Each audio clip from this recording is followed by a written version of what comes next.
जय जगन्नाथ सांग मैंने आज गोटे सुंदर ब्लॉग को स्वागत। तो आज रविवार आज गोटे मन होला चलतु जीवा। एक्चुअली मुझे आसी ब्रह्मपुर। तो ब्रह्मपुर गला बाटे आज गोटे देखिए गोटे बढ़िया मंदिर।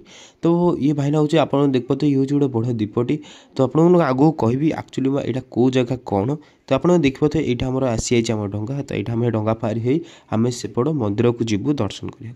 तो ये देखते आमर ये भाईना आम मटर फटर लगे दी। तो ये केते सुंदर भाव आम आज डंगार एकला बसलु कहीं नथिले। तो ये देखते मंदिरटी।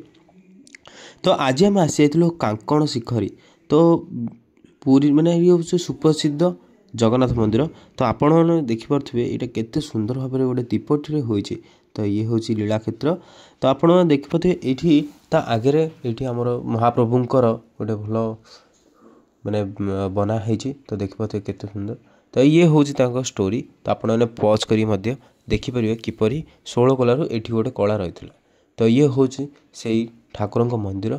तो ये देखते महाप्रभु जगन्नाथ अच्छा। तो ये मंदिर देखिपे केते सुंदर भाव में स्टोरी टाक विजुअली आर्ट भाव में कर दर्शाऊँ जोटा कि बहुत सुंदर भाव में होती आ बहुत बढ़िया देखा जाउची। तो मंदिर शोभा प्रगाण बहुत बढ़िया थिला।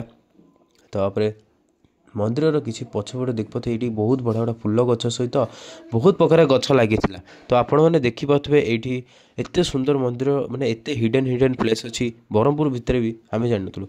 तो ये हूँ आप देखिपे मंदिर पूरा दृश्य। तो आम पुणी थे फिर जदि आप गोटे सब बढ़िया प्लेस विजिट करने चाहते जल्दी जल्दी आसतु कांकण शिखरी। आमर रोचे ब्रह्मपुर गला रास्तार NH16 जस्ट कांकण शिखरी पूरा गोटे पहाड़ गोटे हो तार एपट साइड रास्ता थी 6 किलोमीटर लिखाई थी। आराम से पशि आसे पूरा सीधा माड़ी जी लोक बाट पचारे कहीदेवे। बट रास्ता टी छोट अच्छी बट किंतु सब बेस्ट जगह यहाँ पूरा गोटे चिलिकार यहाँ पूरा ह्रदटा। तो चिलिका ह्रदर यहाँ हूँ आम मंदिरटी। तो देखिपे तो आपन तो स्टोरी कहला। चैनल को लाइक शेयर एंड सब्सक्राइब करने को भूलें। Bye bye. जय जगन्नाथ।